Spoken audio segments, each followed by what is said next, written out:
So for this last lecture, then I'm going to go beyond what I've talked about before. I said I would talk, so there are, what have we left out that is important for real systems? And the answer is almost everything, right? So the first thing that I have left out so far, and this is very important for making contact with what everybody else, all the other lecturers have been talking about, is temperature. Okay, so what has been left out?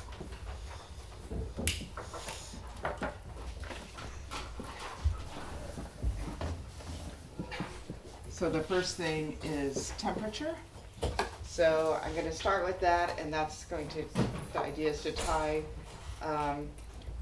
what I've been talking about more closely with first what the other lecturers, particularly Francesco and Ludovic, have been talking about, and also the discussion last night. Okay. The second thing is for real glasses or colloidal systems, right? Really important, we have left out long-range interactions.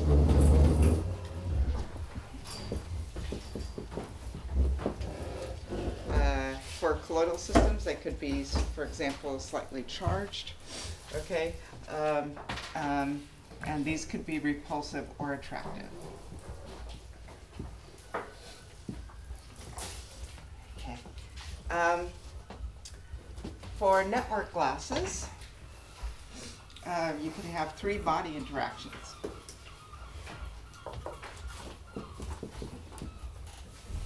Okay, for network glasses.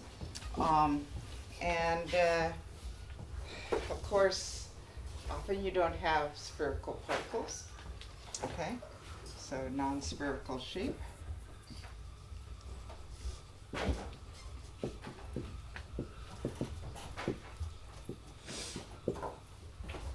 And lastly, if you're going to use this to try to look at granular materials, okay, we've left out friction. Okay, so really, if we want to say this thing has wide applicability to a lot of systems, the jamming transition, then we really have to face up to the fact that we've left all these things out and see how they change things. Okay, so I am not going to talk about all of these. There's obviously not time. For friction, they're very nice papers by the group of Van Hecke and Van Sarlus, okay, that basically show that, so in friction, it turns out that ZC can be anywhere from D plus 1 to 2D, depending on the friction coefficient, okay. And so, and I'm not gonna spend time arguing why, but basically for infinite friction coefficient, you can be at the lower end, zero friction coefficient, you recover what I've been talking about. And for example, the shear modulus still scales like Z minus ZC of mu for whatever friction coefficient you have, so you still recover the same scaling of the shear modulus. The boson peak frequency, there is still something like a boson peak. There's still marginality because you have frictions that are just about, frictional contacts that are just about to slip in these systems. So a lot of the same ideas still hold in the presence of friction, for spherical particles in the presence of friction, and that's what these guys looked at. Okay, I'm not going to talk about that. I'm not going to talk about three-body interactions. Okay, they're old ideas going back to Jim Phillips and Michael Thorpe.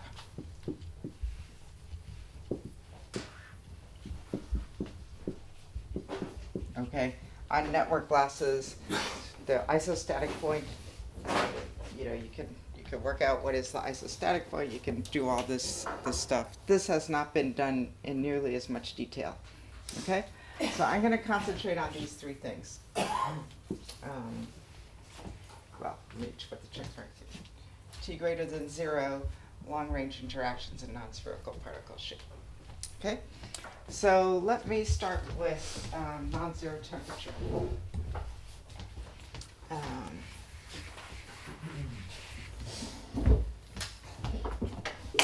right.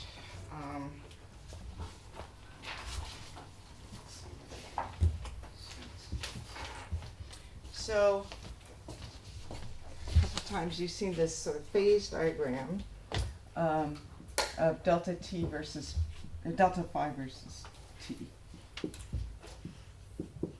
So here's the origin. Okay, and this there's a line coming down like this. Okay, the minimum is supposed to be here. I'm very bad at drawing. Okay, and then there's a line like this. Okay, this is the anharmonic regime. This is hard sphere regime, soft entropic, soft zero temperature. The stuff that I've been talking about is in this regime. And this line is T dagger, goes like delta phi squared. Okay, and this line is T star, which goes like delta phi to the 5 plus 3 theta e over 2 times 2 plus theta e. Okay, and this is from the paper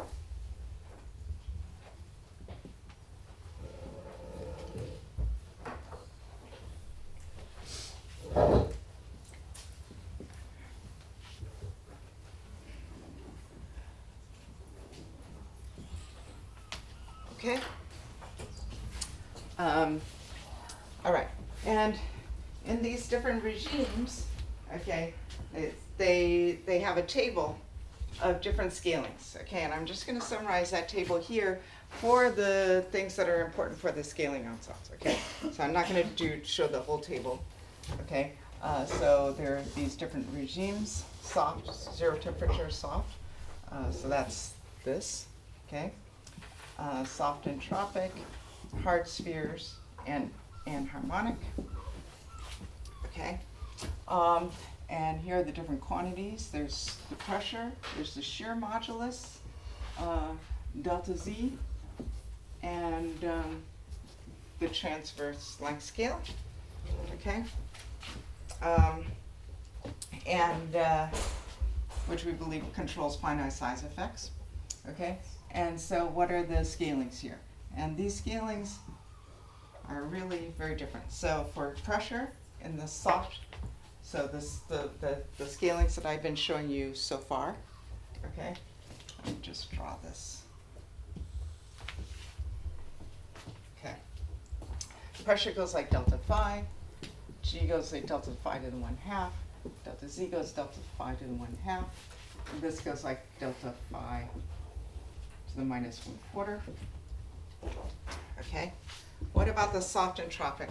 So P still goes like delta phi, okay, but G now goes like T to the 1 minus kappa, delta phi to the kappa. Delta Z goes like T over delta phi to the 2b, okay, and the transverse length scale goes like T over delta phi to the -1 minus alpha over 4. Okay, and let me just write down what are these things. Kappa is 4 plus 2 theta e over 3 plus theta e. 2b is equal to 1 plus theta e over 3 plus theta e. Okay, and alpha is equal to 1 minus theta e over 3 plus theta e. Okay? All right, let's look in the hard sphere regime. Then T over delta phi. P goes like T over delta phi. G goes like T over delta phi to the kappa. Delta Z goes like delta phi to the 2b. Okay, And the transverse length scale goes like delta phi to the minus 1 minus alpha over 4. Okay, and in the anharmonic regime, okay, the pressure goes like T to the 1/2. Nothing depends on delta Z. Delta Z doesn't really make sense. 1 minus kappa over 2. This is not applicable. And this is T to the minus 1 minus alpha over 8. Okay? So these are the scalings that they get in these 4 different regimes. They're really totally different. You look at these and it's like, oh my God, this is so complicated, right? Okay. So, yeah. What is SO and SE? What? SO and SE. This is the regime that's controlled by the physics that I'm talking about, that I've been talking about. Okay. Jamming for soft spheres at 0 temperature above the jamming transition. Okay. Soft and tropic, okay, so there's a crossover and then these other regimes. Okay? All right. So now I'm going to look at it from a different point of view. Okay, let's think about the jamming transition as a critical point, and let's think about analyticity in this plane. Okay, or this half plane of T versus delta phi. And if we think about that, okay, what do we have? We have a critical point here, right? And then we have a singular line everywhere at T equals 0, at delta phi less than 0. Why do I say this line is singular? You remember Ludwig's lecture yesterday? Yeah. Sorry, I have a very stupid question, but Yeah. at finite temperature, what's delta phi? So how do you, so I understand now we have a bit of temperature, so delta phi is, So you are preparing states. You are preparing states with a particular protocol. You have a well-defined phi c for that. So for each state you have a well-defined phi c, and I am inside the Gardner dome. Okay, so I keep my state, and I can look around it. There's nothing, right? And I can look at the packing fraction minus phi c. That's what I mean by delta phi. so a bit of temperature and then A bit of extra density. Okay. So why is this singular here? Remember what Ludovic said yesterday. He asked you, is the system a solid or a fluid here? Right? And then he said, well, what really matters is T over the interaction strength. Okay? And I get a different answer depending on whether I take T going to 0 first or taking epsilon going to infinity first. Right? That's a sign of a singularity. That means there's a singularity there. Right? So this red line is singular. And this should remind you of something. This looks a little bit like the structure of singularities, for example, for the Ising model, right? So for the Ising model, you have the magnetic field versus reduced temperature, okay? And you have a critical point here, and you have first order coexistence here, okay?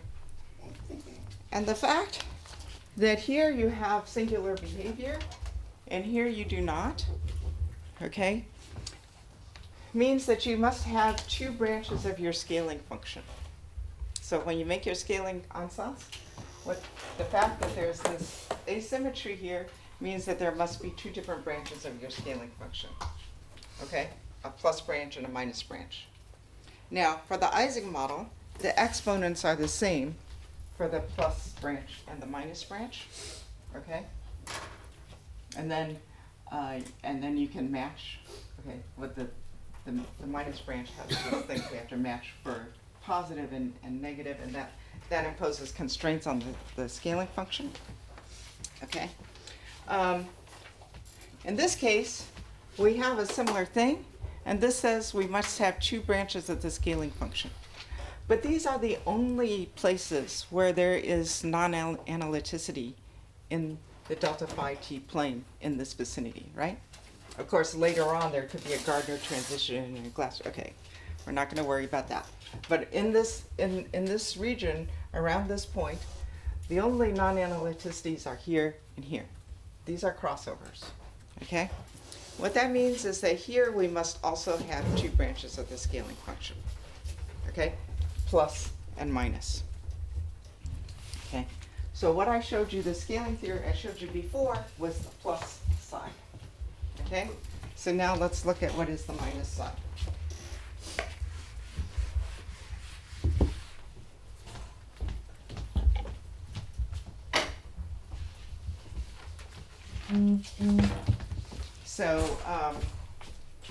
So now our scaling function is going to be that the free energy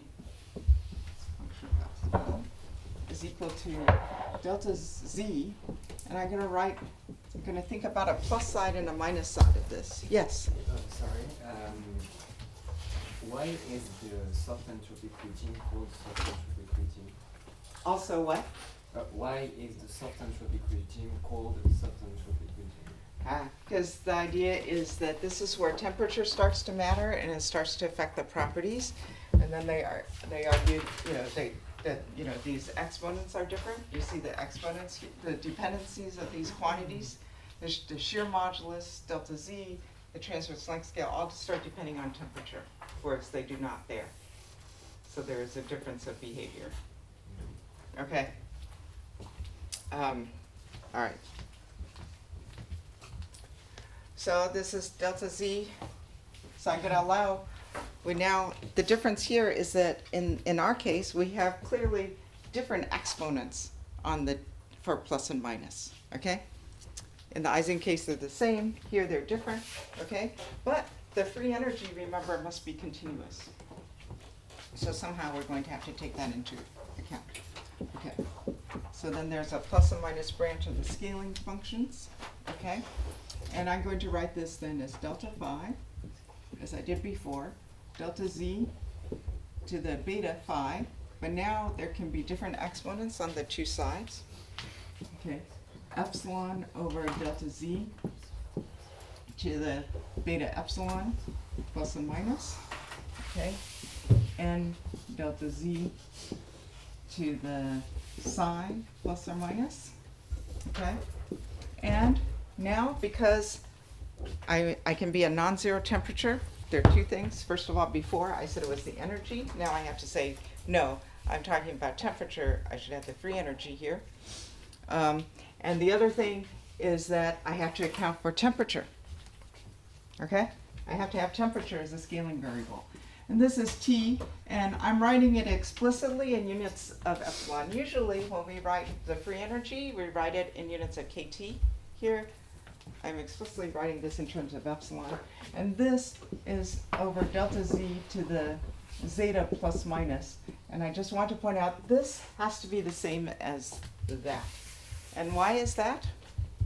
Because if I go straight up from the jamming transition at delta z equals 0, I just go straight up in temperature, there are no singularities. Okay?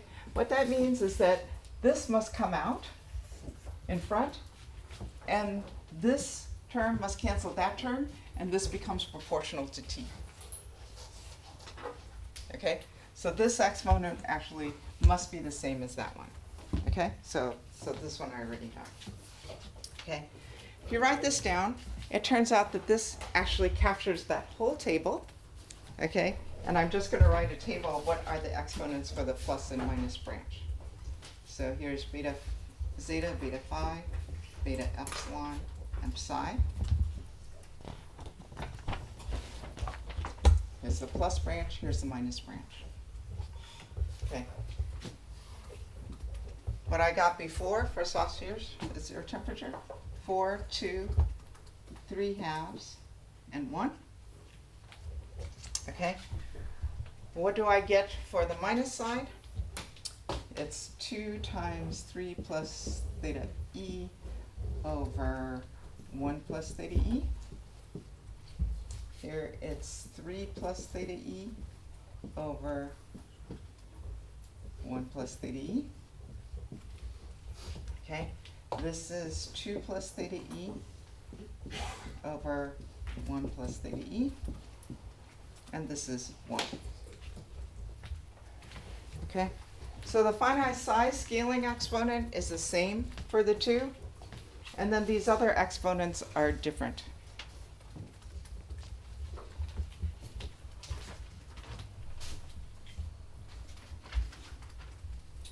Okay, how could this be? And that's all you need, okay?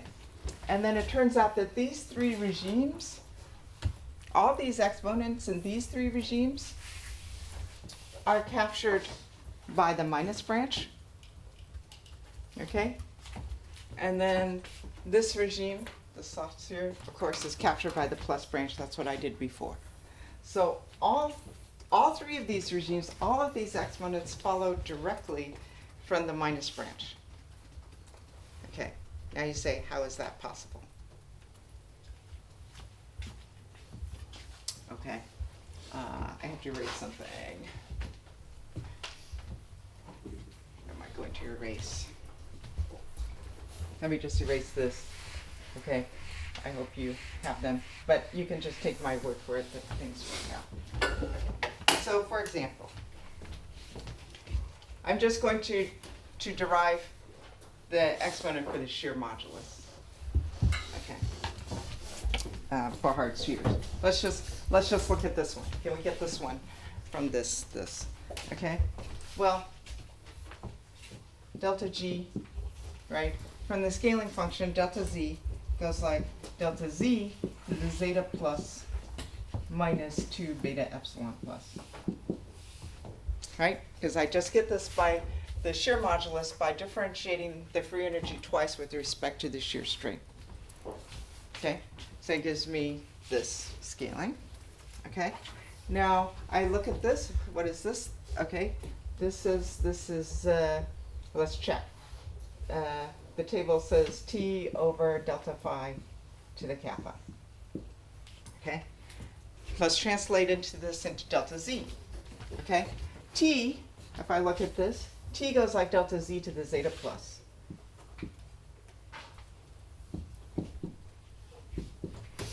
Okay? Delta phi goes like delta Z to the beta phi plus.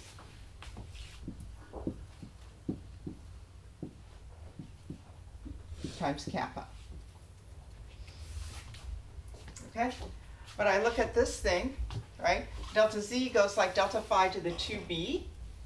So that means that beta phi is 1 over 2b. Okay? Delta phi over delta Z to the beta phi is delta phi scales like delta Z to the 1 over 2b. See that? Okay?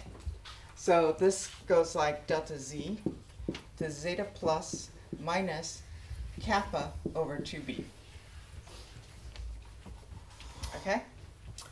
You compare this thing for beta epsilon.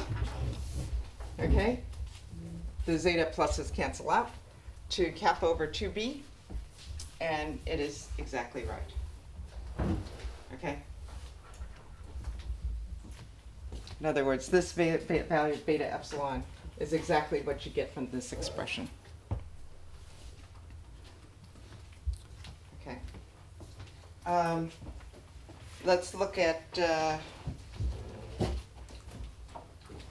soft and entropic. Well, you can do this for all of these different regimes.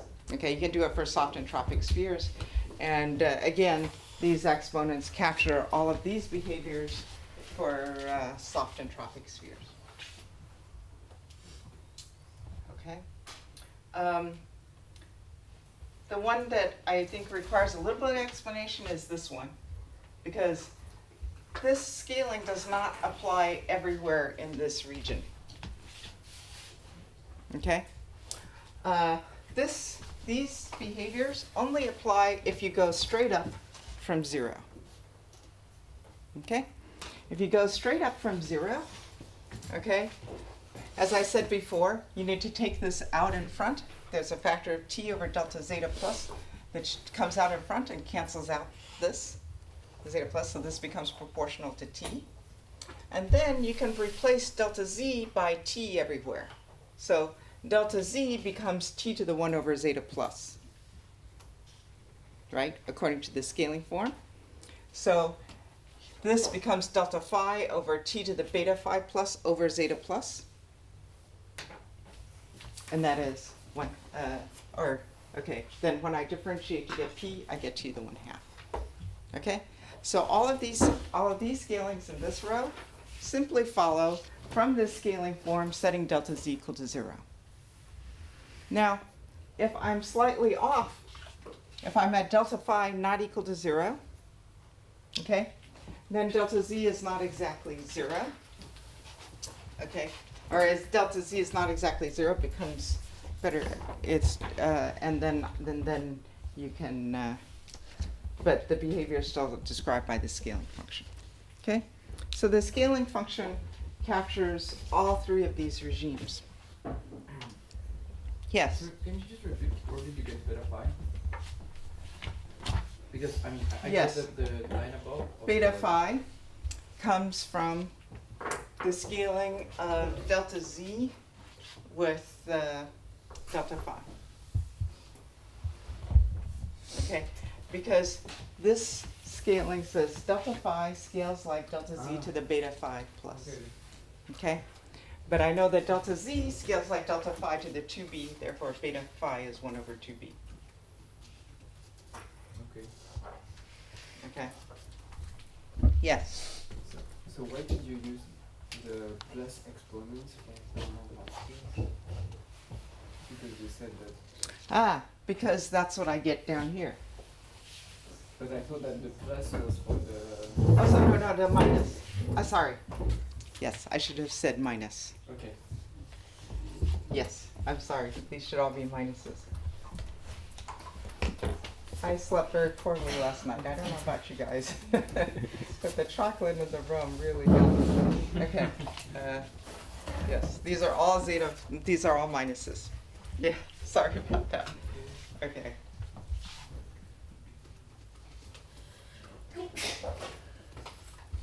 Okay. So, and it's a useful exercise. I will assign it to you as an exercise to basically work out all of this whole table from this form. Okay, with this, but it can be done. Okay, but now remember, right? The point is that the free energy must be continuous. The free energy cannot be discontinuous. So how do you do that? Okay, you must match these two things. Okay, and there must be some t star of delta phi. I should come up with another.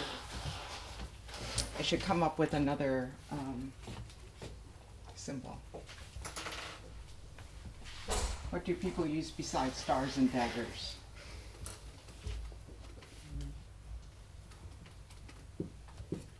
Does anybody have a suggestion for what? Hat.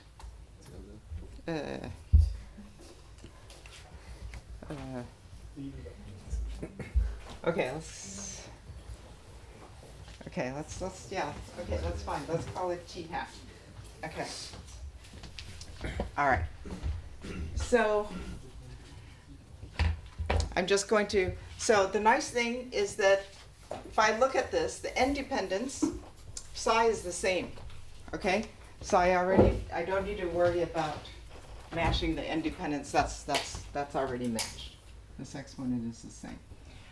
For simplicity, I'm just going to set n equal to infinity. Let's just look in the thermodynamic limit, okay, where this becomes harmless, okay?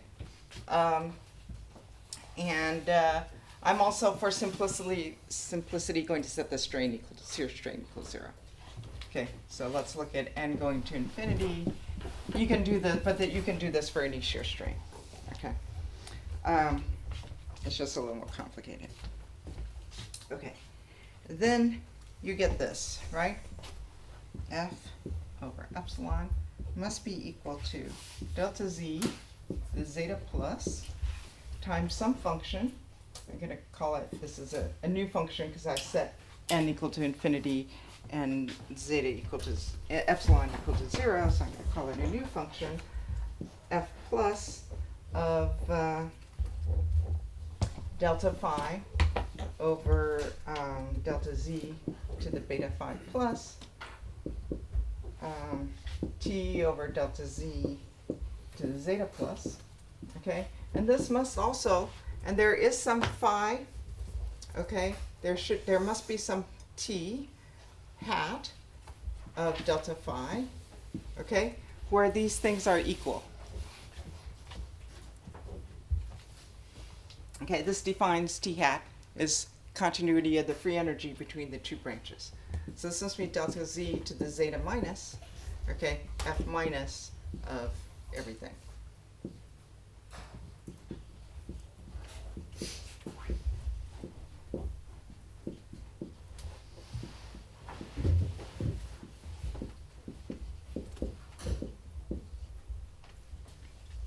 Okay?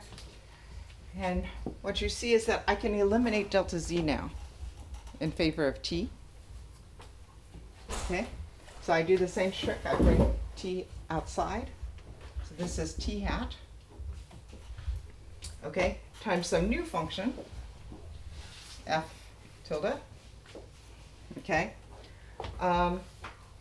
Plus of delta phi over n over t. And this is delta phi to the zeta plus over beta phi plus. Okay. And delta, okay. And this must be equal to t hat of delta phi, f minus tilde of delta phi to the zeta minus over beta phi minus over t hat. Okay. But now you see, you can say, how can this possibly work at any delta phi? These must be equal. I must be able to find a t hat at every single delta phi. How can this work when I have different exponents? But now you look at this and you see what comes out of the scaling theory is that zeta plus over beta phi plus is 2. Zeta minus over beta phi minus is also 2. Okay? So this is simply delta phi squared over t hat.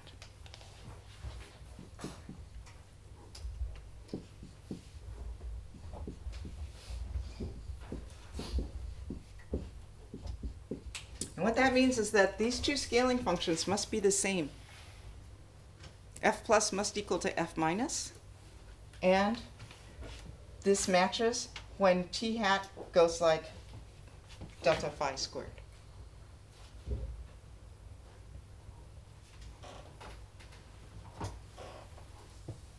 So that F tilde plus of delta phi squared over t hat is equal to F minus tilde at delta phi at the same value, this value, which is a constant. That's where the free, that's required by continuity of the free energy. Okay, so simply based on the scaling theory, okay, the scaling concepts and analyticity in the delta phi t plane and continuity of the free energy, okay, we find that, in fact, I'm going to erase this now. In fact, that I think that that diagram is not quite right. I think this table is completely right, okay? But that diagram cannot be quite right, okay? And really a better way to look at the diagram is like this. It looks like this.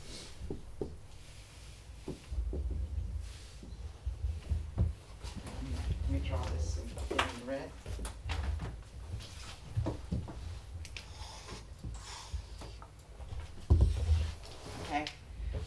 really a crossover between two regimes, okay, where t hat goes like delta phi squared. So that actually corresponds to the t dagger here, okay? And this is the plus region, and all of this is the minus region.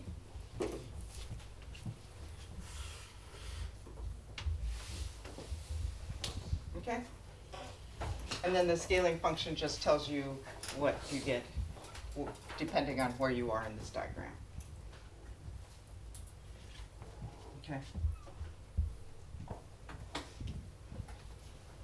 So, that has to be right. This argument cannot be wrong. Okay, so that's what it looks like at non-zero temperature. Okay, this is how you generalize to non-zero temperature. Any questions about this? So that means you wouldn't make any distinction between soft entropic and the ideal zone here? That's right. Just, if you look at this in different places, you will see different things, but it's all just governed by the scaling function, which has the same exponents through all of this regime. I don't have to have I don't have to divide this into hard sphere, soft entropic, anharmonic, no. But It's just one scaling function. But couldn't you apply the same argument to say, I mean, you use that it should be continuous from going from left to right up to a point, and then you put an F plus plus going then to the plus region to another region, and also use analyticity and continuity to show that there's another. No, there's no other singularities. So there can only be two branches of the scaling function, and they can only be glued together to give continuity along one line, along one curve coming out from the origin. That's all you can have. You cannot have anything else. Okay? And this okay. This is a crossover. This is not a transition. It's just gluing together the two things, and it must have happened along a curve that looks like this. Okay? But what I'm saying is that these are, you can think of them as crossovers, but why divide into three regimes when it's really just described by one scaling function? Okay. Yes. So we said that the S-entropic is governed by the negative scaling relations, right? But so why is it below Yeah, y squared there? I just don't agree with this. Oh, okay. Okay. I think the scaling theory says that cannot be right. Okay. Okay? And it really looks like this. I don't Yeah. remember, did they test it numerically? No. No. There is, by the way, a nice prediction that comes out of this, the scaling theory that could be tested.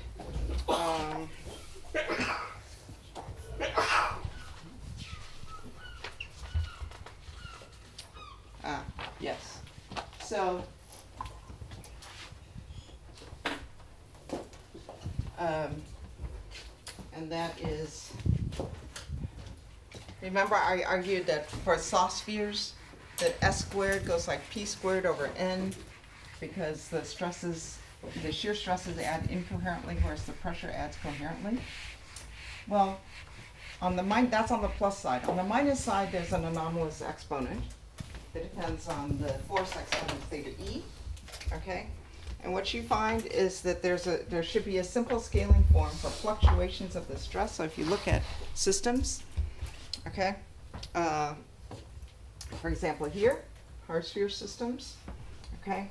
Near the jamming transition, you should get the following collapse. S squared times n to a power x over p squared should be some function of n times p to the y.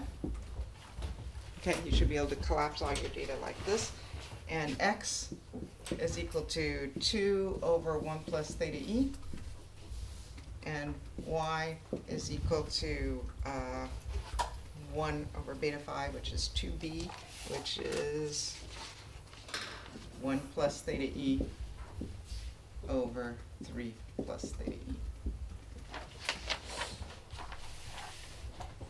Okay? So the scaling theory, there's a very simple check for the scaling theory, which Ludovic you could do. Okay, and if this checks out, then this looks like this. Okay, then the theory looks like this. Yeah. What was that again?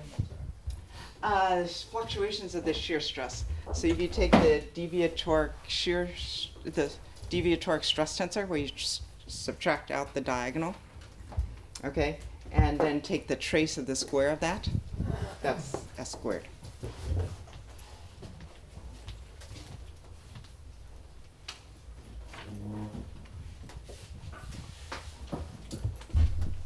Okay. All right. So that's temperature. Now let me do long-range interactions.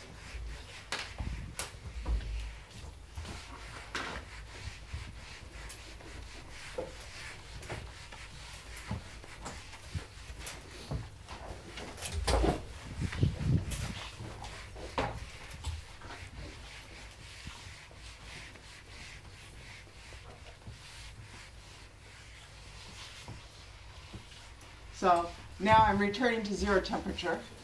But now suppose I have a Leonard-Jones system, or a WCA system even, which is not, perfectly harmonic. It's harmonic near the onset of overlap, but then it becomes quickly anharmonic. Or some long-range repulsion. Okay? Then what do we do? Okay? So remember that we have this, I keep coming back to this thing, the dynamical matrix, or that the harmonic expansion of the energy is, there's a V double prime term.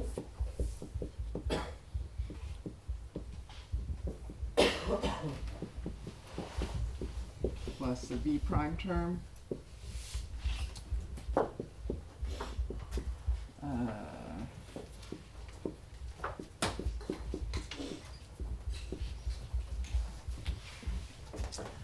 Okay, so if you remember, omega star was the same for stressed and unstressed.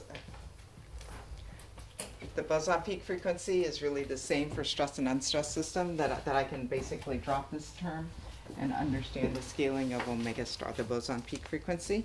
So I'm just going to drop this term. Okay, we can put it back in as usual. Okay, and we know how to put it back in. It shifts things down. Okay, but what I want to know is how do long-range interactions, change this piece. Okay. Now, when I add extra contacts, remember, if I'm at the jamming transition, I have all these soft modes, right? I am just on the threshold of rigidity, I have soft modes. If I now go to higher delta Z, if I compress my system and I develop more contacts, what are they doing? They are giving me nodes in my eigenfunctions, and that's raising the energy, right? And that's what gives me omega star going like delta Z, okay? The more contacts I add, the more nodes I have to have, and my frequency must go up, okay? And that's this argument, right? That we've known for a long time. Well, for almost 2 weeks now. Okay, so at the same time, right, if you just imagine taking a node and you add a whole lot of springs to it,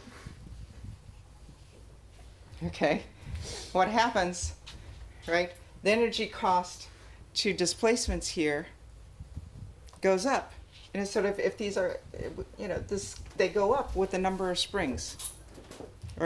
So omega star, in this case, so this gives, if I look at this, omega star goes like delta Z squared.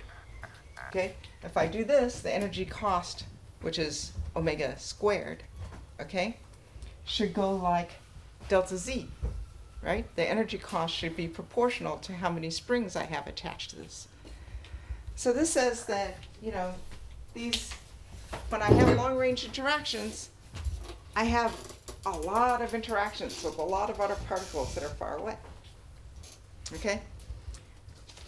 So if I think about all of the interactions that my particle is feeling, some of them sort of give nodes in my wave function and shift the frequency up, like delta Z squared.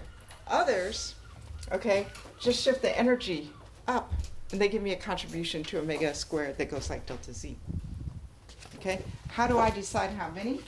Okay, well, obviously the stiffest springs, the ones with the highest V double prime, are going to be the ones that really control where the nodes are, right? You really want to make those stiff springs happy. So where those stiff springs are, you want nodes. Okay, so what that says is that let me rank order my contacts, okay, in order of V double prime.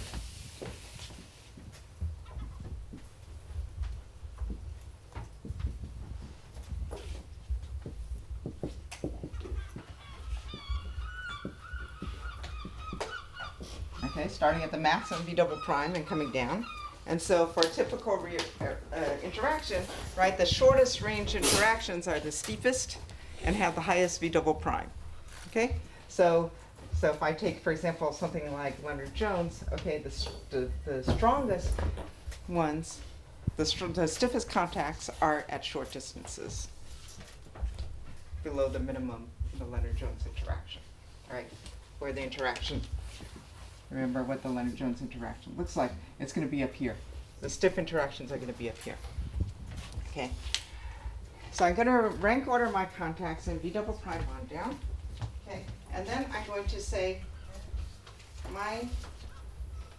the contribution from the V double prime term, I can write it as in terms of two pieces.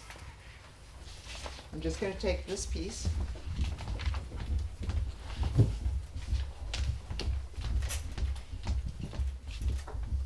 Let's call this delta E unstressed. This of U. Okay, and I'm going to write delta E of the unstressed system as two pieces. Okay, delta E1 plus a delta E2.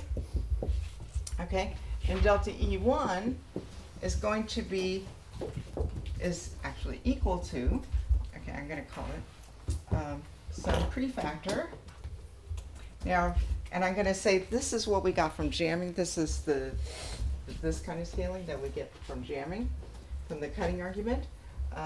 A1 times some spring constant times Z1 minus ZC. So some of the contacts, the stiffest contacts, I'm going to treat as I would in the jamming theory, just say, okay, these add nodes, okay? And I'm going to say this is the average of the V double primes. Remember, the spring constant is V double prime. These are the average of the V double prime over the first Z1 contacts, the stiffest Z1 contacts. Okay, over the ones I'm taking. Okay, this prefactor I can actually calculate from the harmonic springs, from the usual theory. This prefactor is known. Okay, and then I just say, okay, I got some Z1 other contacts in this category, and the remainder, okay, are going to give me a shift. Okay, okay.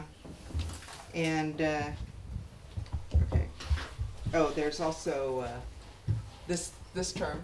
If I assume that the I and J are totally uncorrelated from each other, then this gives a term.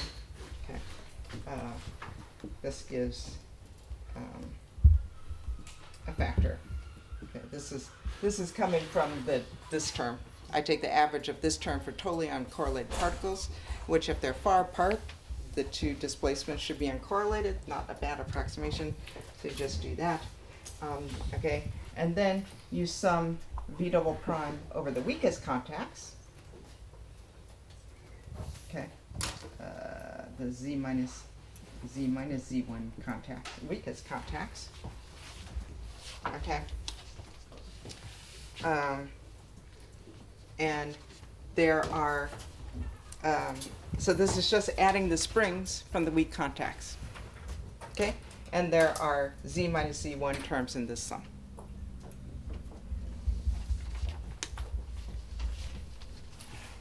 Okay? And then you just say, okay, let me minimize the energy cost of a mode with respect to Z1. Let me just choose the Z1 that minimizes this sum. Okay? And then that gives me a prediction. The sum is omega star squared. That gives me a prediction for omega star. Okay? And that actually compares beautifully with numerics. Okay? For different potentials. Sorry, did it give you a prediction for what? What? I, So I minimize delta E with respect to Z1. And then I take delta E evaluated at Z1, at that that value of Z1. And that gives me omega star squared for the unstressed system, and we can compare that. Okay, we know already how to include the contribution of stresses, so I can, do that if I want. Okay, but then I can compare this to the numerics, and it predicts the actual boson peak frequency beautifully. Okay? So we can generalize these ideas, we can apply these ideas to systems with long-range interactions and still recover the boson peak frequency. The other thing is, you can say, what is Z1? How big is Z1? Right? It turns out that Z1 for a Leonard-Jones interaction, okay, Z1 minus ZC, okay, which is 2D, is about 0.5. That's not very far from jamming. So this is saying that the Leonard-Jones system, as far as the vibrational spectrum is concerned, the Leonard-Jones system is really parked not extremely far from the jamming transition. And so it's not ridiculous to think of the Leonard-Jones system in terms of jamming physics. Okay. All right, so that's, and you can do this for any long-range interaction. You can generalize in this way. Okay, let me talk now about non-spherical particle shape. That's a little bit interesting.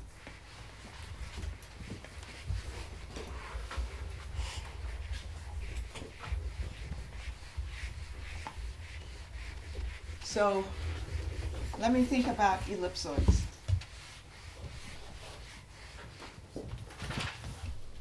Okay. And in fact, let me think about things that are barely ellipsoids. Okay, I'm going to take spheres and I'm just going to perturb them to ellipsoids by adding ellipticity.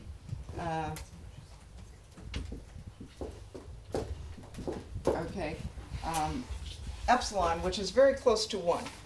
Okay, so I'm going to define delta epsilon, which is epsilon minus 1. And I'm going to assume that delta epsilon is small. Okay, and I'm going to let these be ellipsoids of revolution. Okay, so if you think about spheres, right?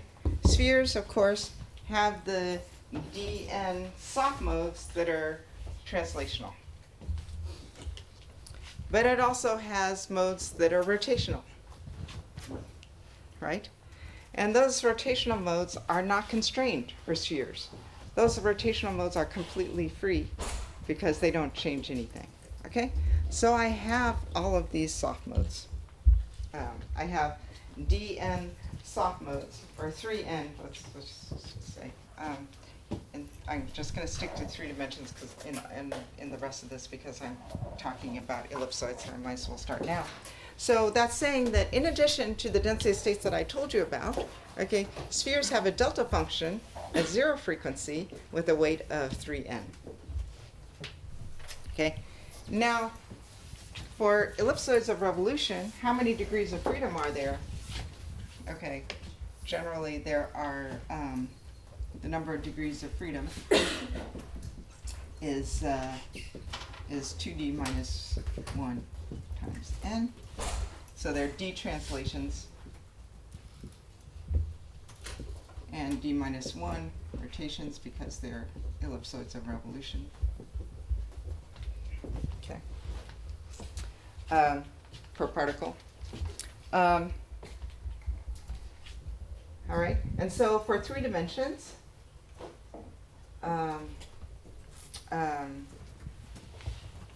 you know, I have, okay, all right, I don't have to go into that. I'm trying to save a little bit of time here so I can get to the end. Okay, so so now what am I going to do? I'm going to just increase the ellipticity a little bit. Okay, now what we should have is 2 times 2d minus 1. 2d minus 1 is 5 in 3 dimensions. Okay, so ZC, if I say that the number of degrees of freedom has to be equal to number of constraints, how many constraints do I need? Right, I need 2 times 2d minus 1, which is equal to 10 in 3 dimensions. Okay, twice times 5. But that's not, so you would say, all right, as soon as I perturb spheres a little bit from perfect spheres and make them ellipsoids, right, I should jump from z equals 6 to z equals 10, zc equals 6 to zc equals 10. But that's not what happens, okay? In fact, z minus 2d, zc minus 2d scales like delta epsilon to the 1/2, okay? And this was first observed. Actually, I think the first people who pointed out the scaling law was us. Okay. It doesn't matter. Okay. Well, all right. So we're going to check out EPL 2009. Okay. But this fact that z increases continuously from 6 was recognized much earlier, first by Torquato in 2004. Okay. And now the question is, where does the scaling law come from? Okay. And that is in a nice paper by Brito et al., which contains Brito, Ikeda, Urbani, Viart, and Zamponi, PNAS. Okay, and I just quickly want to explain where this comes from. Okay, where this law comes from, because it's a very cute derivation. All right, so when you have ellipsoids, one way to you want to, again, penalize costs of overlaps when you have ellipsoids, okay? And you do that, an easy way to do that, not exact, but close, is called the Gay-Byrne potential, okay? So in the Gay-Byrne potential, you have V of Rij. So let me just point out, right? Because isostaticity is Zc equals 6, okay? If you just perturb away from the sphere, and Zc minus 2d is delta epsilon to 1/2, you are way below isostaticity. You're just a little bit above 6, right? And so you're way below isostaticity. That means you have a lot of soft modes still. Okay. So it's the system is hypostatic. Okay. All right. So you remember this expression, okay? For the Gay-Byrne potential, what it looks like is it looks like the potential that you have, whatever potential you have for spheres. This is delta epsilon equals 0. Okay, minus a piece that depends on delta epsilon. Okay, and depends on the derivative v prime of your sphere potential, and depends on the direction of your ij bond relative to how I is oriented and how j is oriented. Okay, so I say this is Rij dotted into n I hat, where n is the unit vector. This is the orientation of the ellipsoid. Okay.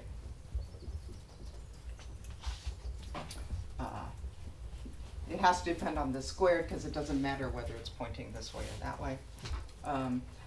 Plus Rij hat dotted to nj hat squared. Okay?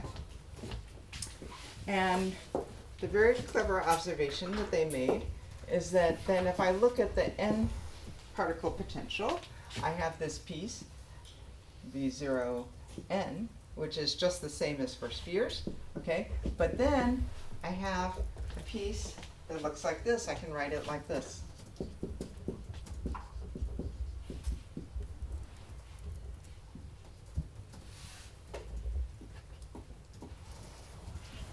it is.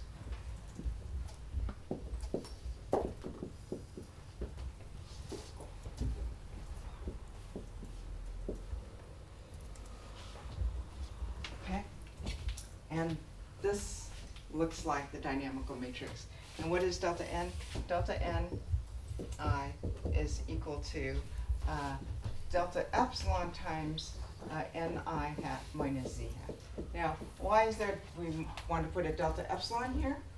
It's because we want these displacements, we want it to look like a dynamical matrix where these are small. And delta epsilon is small. Okay?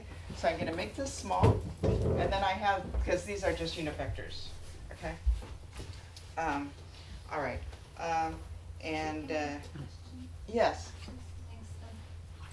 Why does potential depend on the derivative of the potential? Why does it depend on directions? Because No, not the direction, the derivative. on On the derivative of V0.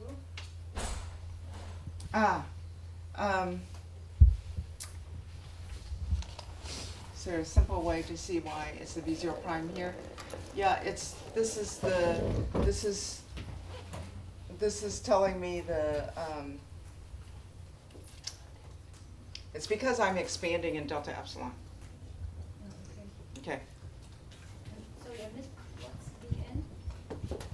Vn, this is the n body. Okay. Okay, so this is the full potential energy. Okay. Okay, so the full potential energy. And here, Kij, because I introduced a delta epsilon here, I have to divide them out here. Kij goes like minus V prime of Rij over delta epsilon. Okay, so this thing scales like P over delta epsilon. This thing scales like pressure. V prime scales like pressure. Okay, so the thing about this term is that unlike this term, here in the dynamical matrix, this enters with a plus sign. Here it enters with a minus sign. Okay, this term is destabilizing, right? It lowers frequencies because we have repulsions. This term, if we have repulsions, is stabilizing. Okay, so so what is the effect of this? The idea is that these, I know how to take these into account. Okay, and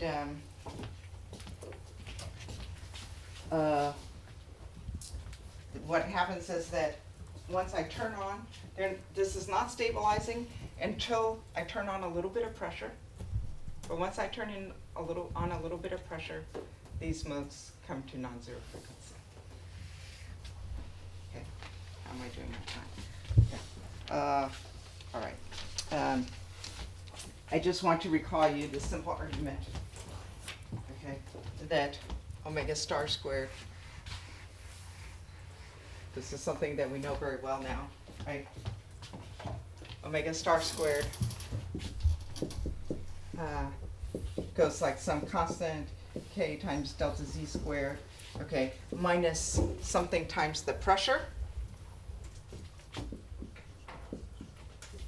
right? That we've been working with. So in our case, right, K is P over delta epsilon.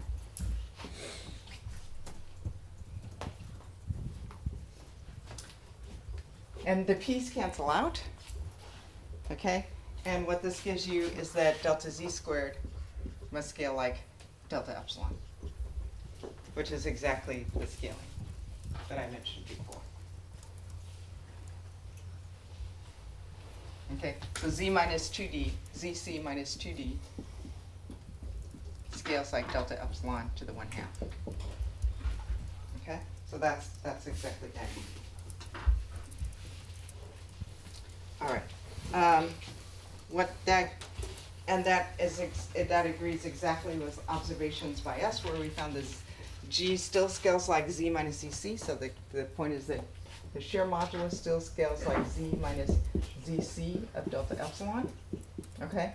But if you work this out, it turns out that it also scales like pressure, linearly in pressure, and not like pressure to the 1/2 as you find for spheres. And that's a consequence of all this. And that was observed by Mailman et al. The group of Corey O'Hearn and Bogle Chakraborty. Okay, so this agrees very nicely. If I look at the density of states, what we see is that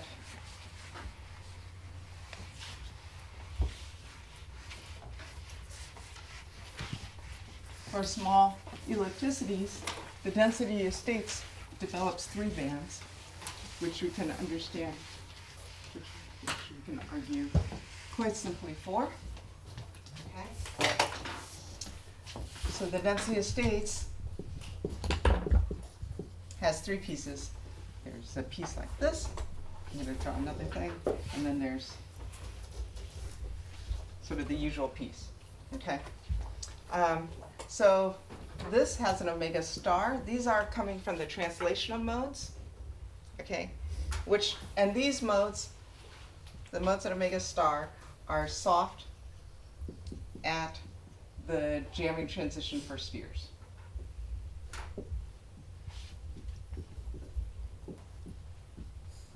Okay, so this says that omega star scales like Z minus 2D. Okay, which is the isostatic jamming transition for spheres. Okay, that's this one. This one, okay, is soft for spheres. This is coming from rotations. So this is a translational band. This is a rotational band. Okay, these are the ones that are soft for spheres, but because ellipsoids have delta Z, ZC, which is higher by delta epsilon 1 to the 1/2, because it has some extra contacts, okay, given by this, these are not soft. Okay, so these are proportional to the pressure, okay, because ZC is proportional to pressure. And so these are soft at ZC of delta epsilon. At the actual jamming transition for ellipsoids, these modes are soft, and now if I compress above it, they shift up with the pressure. Okay? What about this one? Okay, these are soft at ZC of delta epsilon. These are the remaining rotational modes.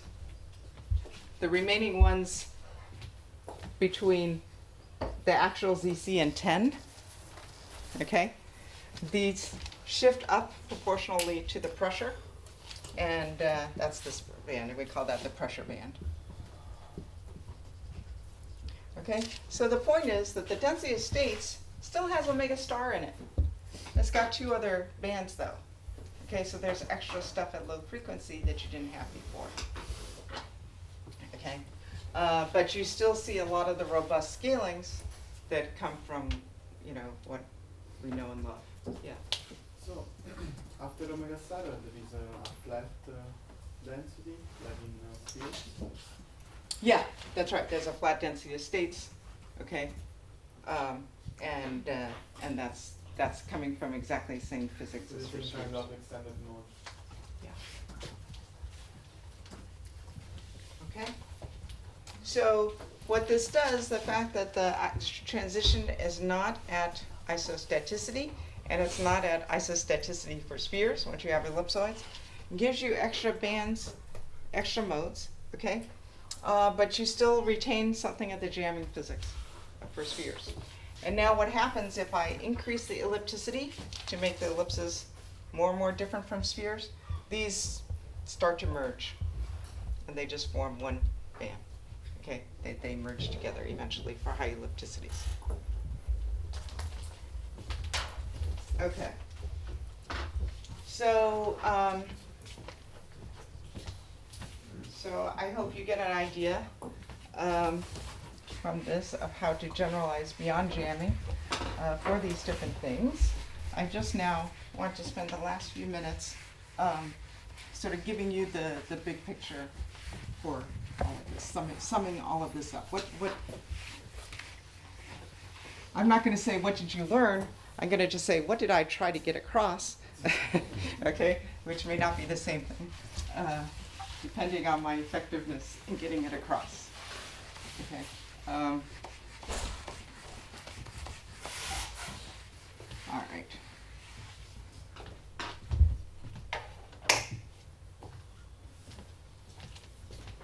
So I just want to end up by saying, so why do we care so much about jamming? Okay. Why do I care so much about it? To have spent, it's crazy, but nearly 20 years of my life thinking on and off about jamming. I'd say, I think for me, okay, the number one reason why I care about jamming is because of the T=0 anticrystal. Okay, we have an understanding of why crystalline solids are rigid. Okay, that's based on the physics of the perfect crystal, which is something that only exists at 0 temperature. Okay, and we stick to it and we teach it because it's robust. Okay, the T=0 anticrystal, again, it's something that only exists. We're only talking about T=0. Okay, but it gives us an understanding of why disordered solids are rigid. Okay, and it is a starting point for thinking about disordered solids. Okay, and it is extremely robust to order, more robust to order than the crystallized disorder. So that's the first thing. The second thing is it is a starting point for raising the temperature to study the glass. Okay, and let me just make one comment about marginality here. So we have this diagram that I was drawing, T versus delta phi. Okay, and okay, this crossover line, T hat, okay, of delta phi. All right, as Ludovic mentioned last night, okay, this is all enclosed in a Gardner dome, which in 3 dimensions is probably not a transition, but a crossover, okay? And what does that mean? In infinite dimensions, right, this is really a transition, okay? And we understand these things this is fully marginal, and this, okay?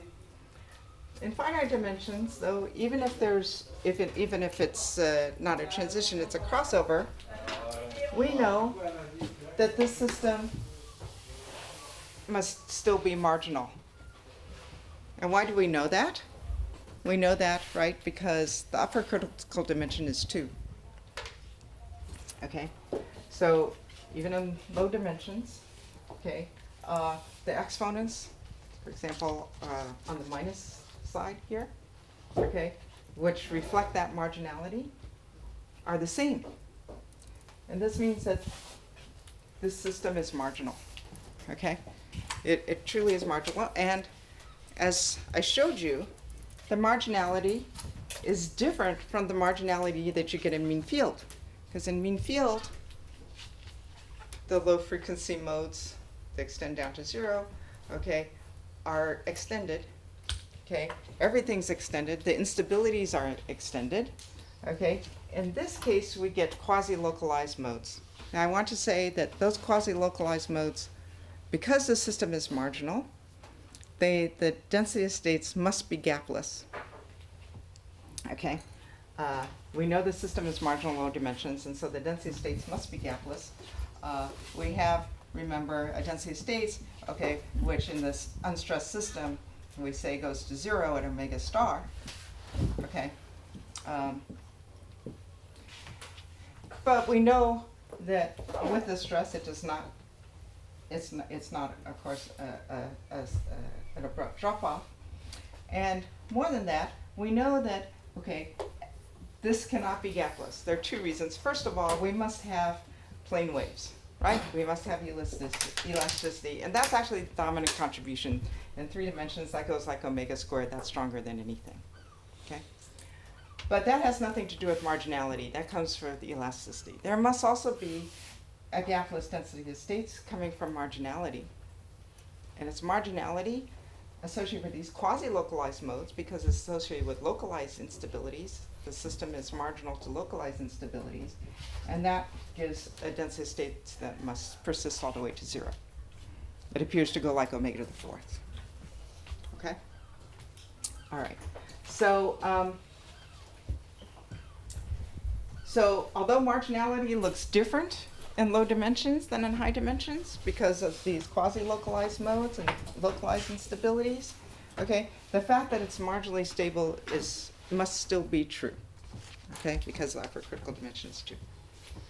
All right, and so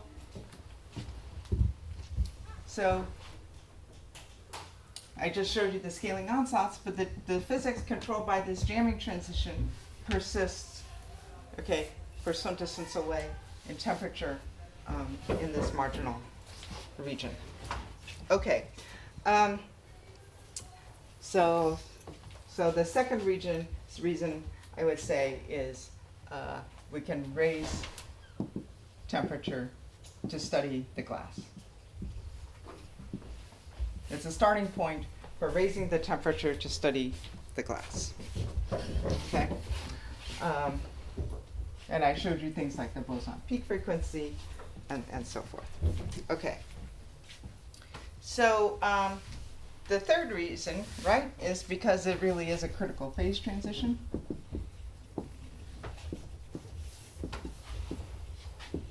And that raises the possibility of universality.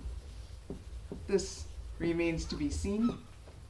Okay, we would need an RG that, as I argued, must be very different in form from the usual RG to describe this critical point because of hyperuniformity. So the fluctuations vanish at low Q instead of diverging. Okay.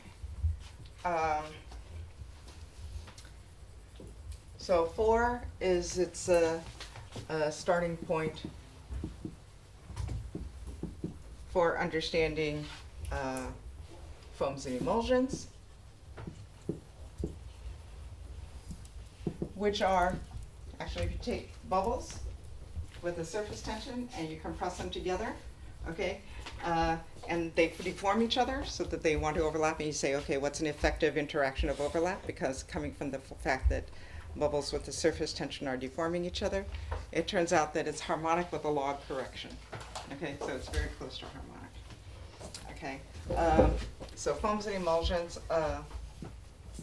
as I argued, real glasses by putting in long-range interactions or 3-body interactions, colloids, okay,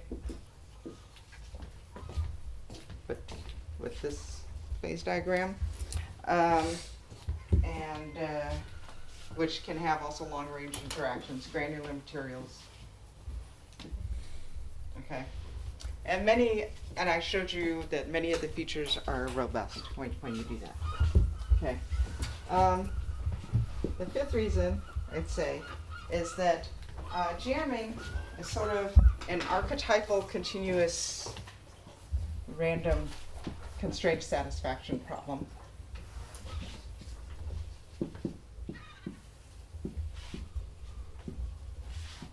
As Federico talked about last night. Okay, and there are many features that appear to be universal or the same or very similar to the perceptron model and to other continuous constraint satisfaction problems. Let me just say a word about that. One of them is clearly machine learning, like in deep networks, right? Where so in jamming, right, what are the constraints, right? if you're doing hard sphere jamming, you don't want the particles to overlap. Okay? And in soft, okay, so how do you ensure that? You put on a cost function, an energy that says, if they overlap, it costs me energy. You can put on the harmonic repulsion as an overlap, right? And then you want to minimize, and you say, okay, there's a place where I can satisfy all the constraints. That's below phi c. There's a region where I cannot satisfy the constraints. That's above phi c. There's a region where it becomes hard to satisfy the constraints. That's above, between phi c and the glass transition, right? So if I look, here's phi c, phi glass. There's actually a line of J, but okay. For a given place where I fall out of equilibrium, okay, there's a well-defined phi c, and the problem is hard here. It's easier there. It's even harder once you cross the Gardner transition, and then it becomes, there are no global minima in the unsatisfied region, which is above phi c. Okay. Machine learning is the same thing. Deep learning, you put a cost function. If I didn't learn the right cat, okay, among all the cats, right? There's a cost. There's a cost function, and I want to minimize that. And what do I change?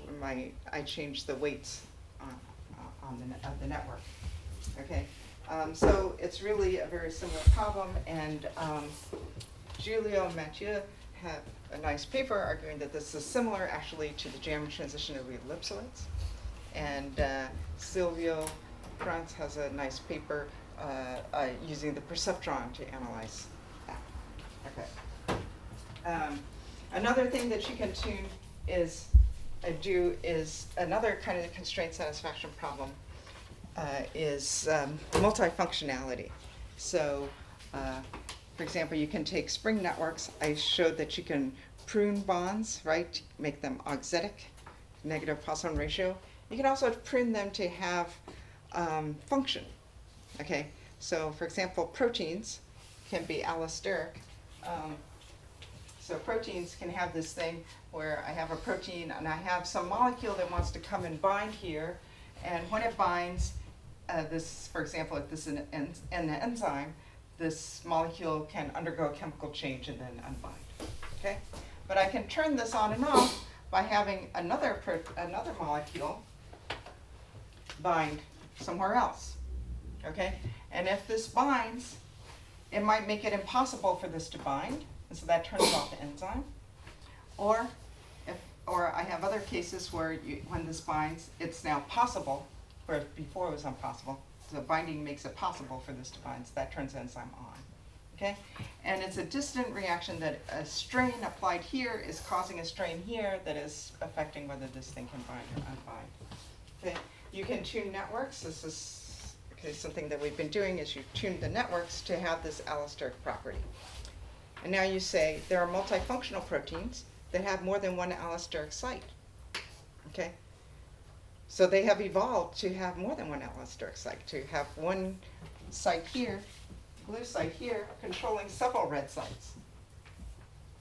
Okay, what's the limit to that? What's the limit to this multifunctionality of allosteric, multi-allosteric functionality?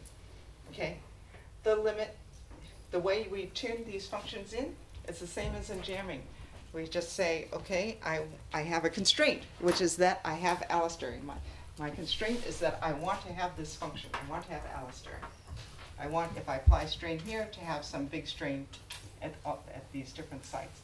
And I adjust my degrees of freedom to do that. How do I do that? I introduce a cost function, a harmonic cost function, like what we have for jam spheres, okay? And I minimize it, okay? And again, there's a constraint satisfaction transition for this, where there's a limit beyond which I cannot successfully tune this system in order to have this many functions. That's the limit of the number of functions that I can tune in this network. Okay, so these kind of constraint satisfaction problems are random constraint satisfaction problems, as Federico said last night, appear in an incredibly wide number of contacts, okay? And it really is, you know, in a way, the way you do it, even, the way people actually often do it, and the way you can think about it is actually quite similar to jamming. Okay. Finally, because, and I didn't say this at all, but because the jam solid is marginally stable, okay, to shear, I did talk about how it's marginally stable to shear, right? It is really the starting point for understanding plasticity in disordered solids.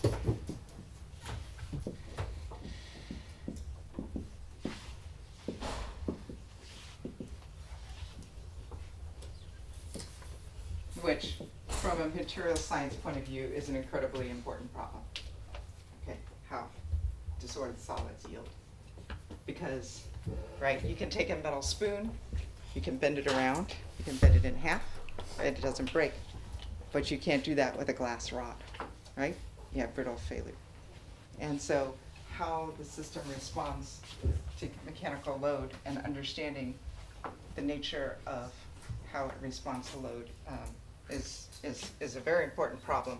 And the jamming transition, because it is marginally stable, the jam packings at any pressure are marginally stable. They are a good starting point for understanding that. Okay, that's it. Thanks very much.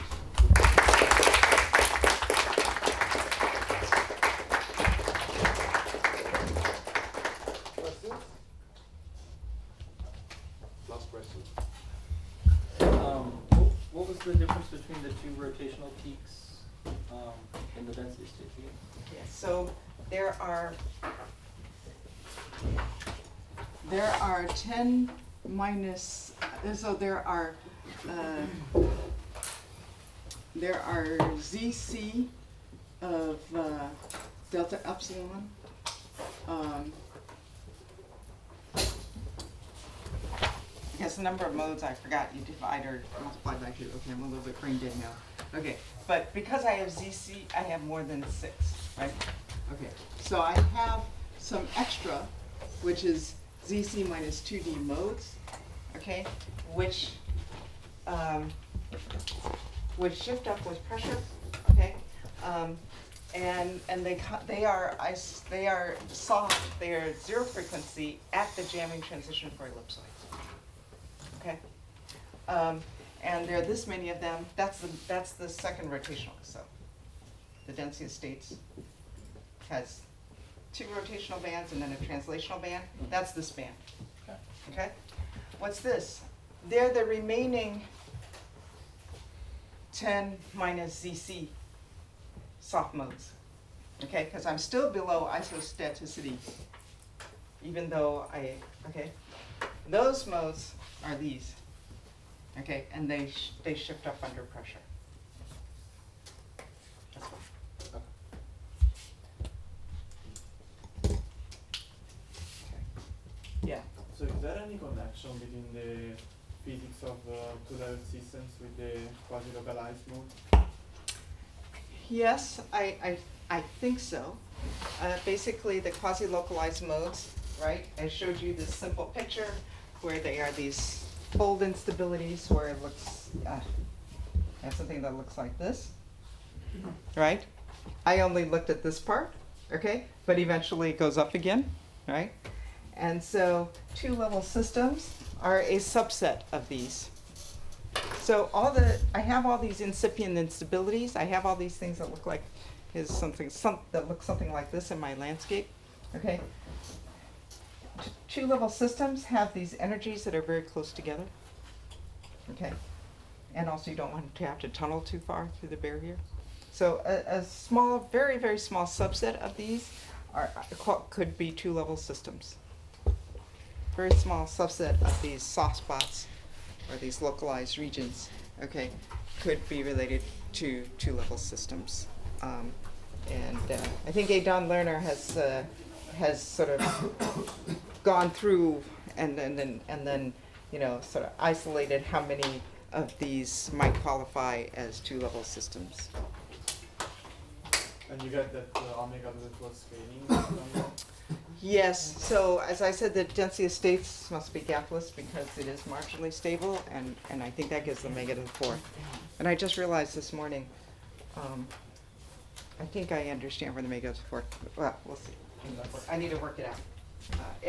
I just want to say that, I think it comes from what is another sign of marginal stability that I didn't make a big deal of, but it's true at every pressure, is remember the coefficients of this cubic term, the A3, the A3, the coefficients of the cubic term in the energy, okay, have a distribution, P of A3, which is pure power law in the thermodynamic limit. It's pure power law at the jamming transition for any size, but if I'm at non-zero pressure, it is a pure power law in the infinite system limit, okay? It goes all the way down to 0. So I have cubic coefficients that are actually 0 at the transition. So there's actually interesting behavior in the anharmonicity, but I think that also affects that affects the frequency. The fact that becomes a pure power law. And okay. Other questions? Okay, well, I would like to, and thank you for coming. So I think jamming is really an important aspect of our understanding or partial understanding of amorphous solids. And I think it was a very key ingredient of this school. And well, thank you for coming, participating, and giving the lecture. Thank you very much. Thank you.